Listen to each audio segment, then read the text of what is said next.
Tonight on Connecticut's news station, windy conditions leave thousands of residents in the dark. The wind finally settling down, but a cold night ahead tonight, and we are already on the weather watch for another storm early next week.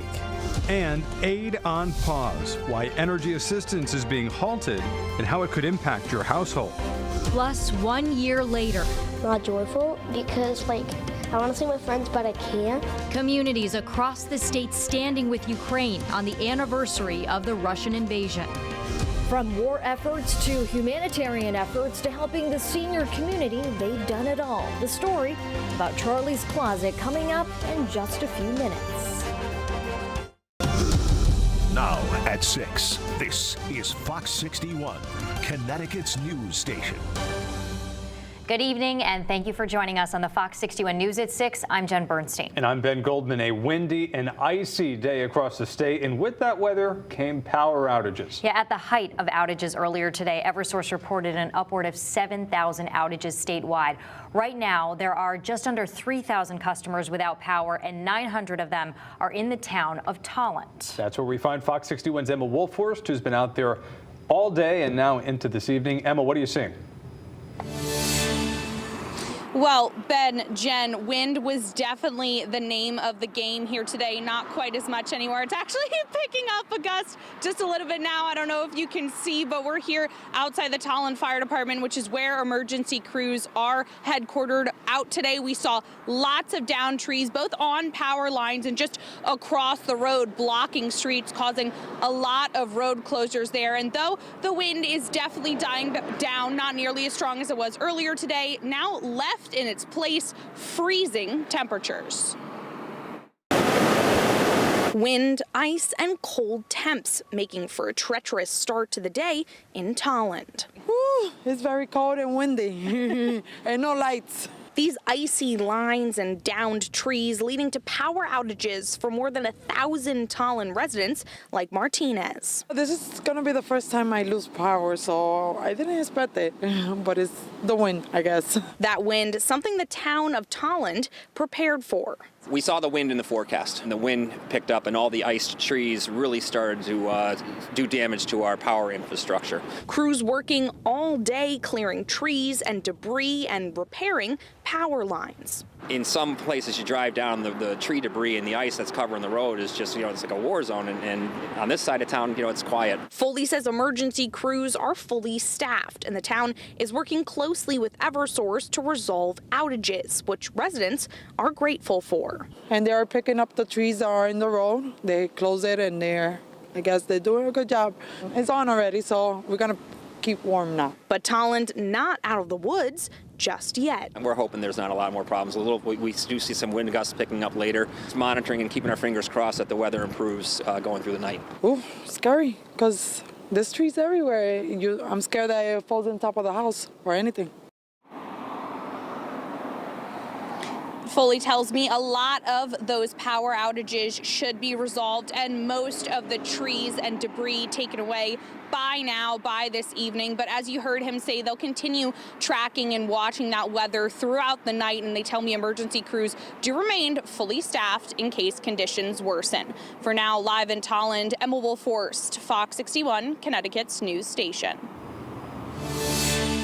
All right, Emma, thank you very much. You can see in the background of Emma's shot, there was a flag, and it's still waving like crazy out there. Yeah, that wind is still out there. Ryan, it was cold, and another thing we've saw all day, if you see behind you, the ice. I know you saw it as well. Oh, yeah, my house was bad. Yeah, Ben and Jen, that made the difference. The areas that had the ice coating the trees with the strong gusty winds are the places that saw most of the outages today. We had a wind gust of 52 miles per hour in Willimantic, Hartford gusting to 44 miles per hour, Chester with a gust of 39, and Waterbury pretty close to that as well. The wind gusts are starting to settle down, but it's getting cold, so even just a little bit of a wind will create a wind chill tonight. It does stay blustery, but by tomorrow morning, the wind gusts are nowhere near what we had during the afternoon today. Here are the temperatures and wind chills right now. It's 27 in Hartford with a wind chill of 14. Torrington, a wind chill of 8. Salisbury feeling like 7. And at the shoreline, the wind chills and temperatures are on the way down too. These are the lows tonight. Teens across the state. Some of the coldest spots could even dip into the single digits. And then tomorrow we don't warm up much, only into the mid and upper 20s with some flurries and snow showers tomorrow afternoon. I'll be back to talk about a potential winter storm early next week in just a bit. Okay, Ryan, thank you very much. The weather, not the only thing leaving people in the cold. Today, the state's only all-year emergency energy assistance program announcing that it will not be able to accept new applications for next month. Our new teammate, Fox 61's Jake Garcia, joins us in studio with why Operation Fuel is hitting the brakes for now. Jake. Well, Ben and Jen, overwhelming demand is the reason Operation Fuel says it has to stop providing some help in the month of March, leaving those in need looking for more help this winter. We're going to be paying bills in the month of March.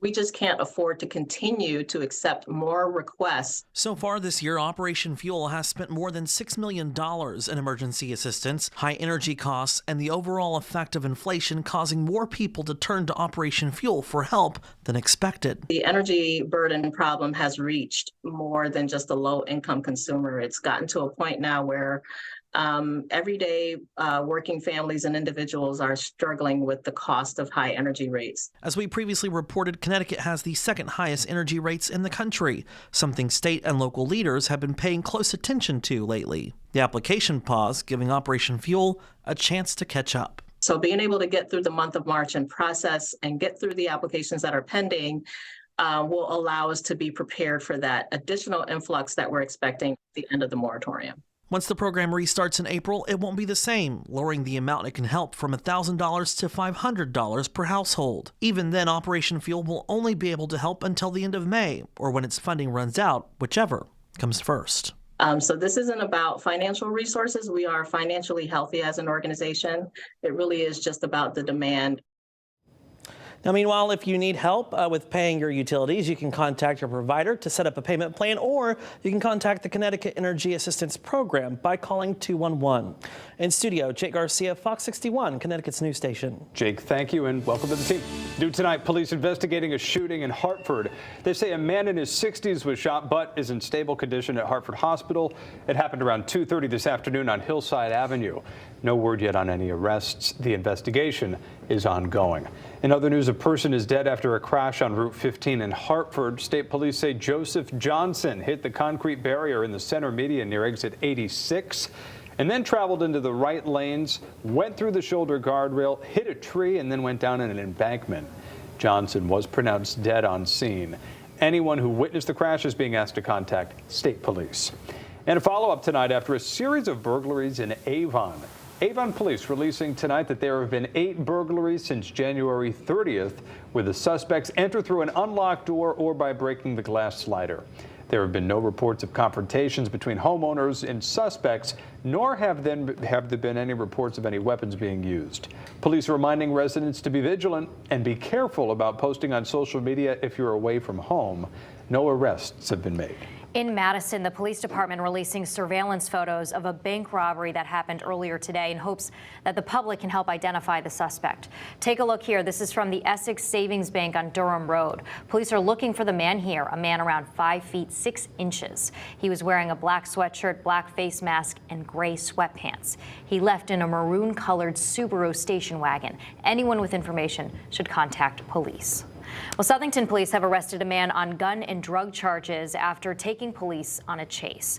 Police say they stopped Miguel Narvaez on Queen Street. When he was ordered to get back in his car, he reversed his car into a police cruiser before taking off. Police followed Narvaez until he crashed his car into a guardrail along I-84 westbound. He ran from the scene on foot but was taken to custody a short time later. Police found a ghost gun in his possession allegedly, along with 100 bags of heroin and a small amount of cocaine. Narvaez was released on $150,000 bond. Well, today marks 1 year since Russia's invasion of Ukraine began. President Zelensky vowing the Ukrainian people will remain resilient and push back Moscow's forces this year. In Ukraine, it is a day of commemorations and remembrance of the tens of thousands who have died and continue to die as fighting rages on. In a taped address, President Zelensky pushing for victory in 2023, later honoring soldiers and citizens in Sofia Square. I want to say to all of you who fight for Ukraine and who live in Ukraine, I am proud of you. We are all proud of you. Around the world making statements of support for Ukraine. NATO Secretary General criticizing Moscow's efforts there. And now China is proposing a peace plan that would remove all financial sanctions from Russia.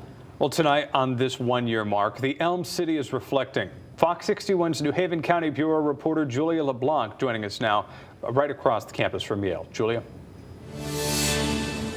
Hi, good evening to you both. Now, not too long ago, a vigil was wrapped up here on Yale's campus where dozens of people were here honoring and remembering the people who have lost their lives over the past year in Ukraine. Now, joining them at that event was the deputy mayor of Kyiv.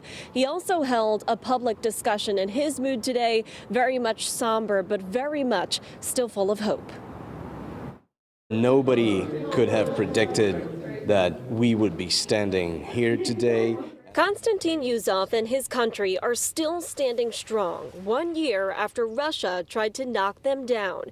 He's the deputy mayor of Kyiv, but right now he's staying in the U.S. studying at Harvard, spending this milestone day speaking to a room of Yale students and staff. I remember making 100 decisions per hour. Yuzov was in Ukraine 1 year ago today when traffic was backed up for miles and millions of families were forced to leave their homes. But many stayed and are fighting for a free future. In order to meet the biggest challenge, which is to bring people back, we have to be able to win the war and to rebuild Ukraine. I mean, I know that Ukraine's probably going to win, and I don't like the war. This is Yuzov's son, 8-year-old Lev. This year has been hard for him. Not joyful because, I want to see my friends, but I can't. But when it's going to be, less dangerous, I think I'm going to come to Ukraine. For now, he stands with his dad, his family, and fellow Ukrainians who have taken refuge or are studying in the U.S. They're joined by Yale students standing in support. They remember the people lost during a year that's taken so much from them, but still, they've shown the world they will never give up. We've shown an example of resistance and resilience that the world has not seen in many decades. Now, students here at Yale who have connections to Ukraine were handing out these flyers all day today, trying to raise money for power generators for hospitals in Ukraine. We'll be posting information about this if you want to help them out on our website at fox61.com. For now, we're live here at Yale in New Haven. Julia LeBlanc, Fox 61, Connecticut's news station. Julia, thank you. Still